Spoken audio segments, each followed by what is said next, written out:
Bonjour, nous voici entrant en carême avec le mercredi des cendres.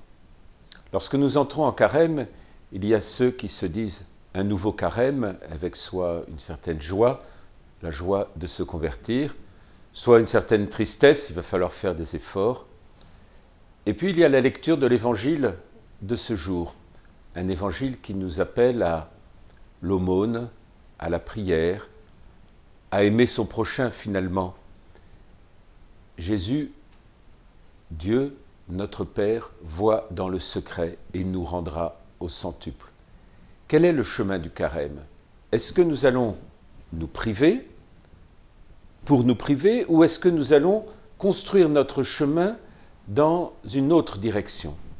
Au cœur de l'évangile du mercredi des cendres, il y a un passage que nous ne lisons pas, et qui cependant donne l'essentiel de ce qu'est vivre un carême.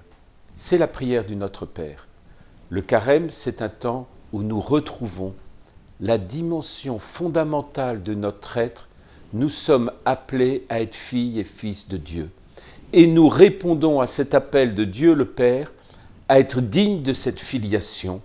Et par les efforts que nous consentons à faire, par toute la manière dont nous nous laissons enfantés, dont nous nous aimons, dont nous acceptons la miséricorde les uns pour les autres, c'est cette dignité de la filiation que nous mettons en œuvre. À l'entrée en carême, 22 catéchumènes adultes du diocèse du Berry vont être appelés à recevoir le baptême. Eux aussi se mettent en route.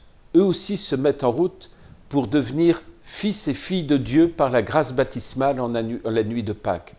Alors, notre carême, nous ne le faisons pas simplement seuls, en famille ou entre nous.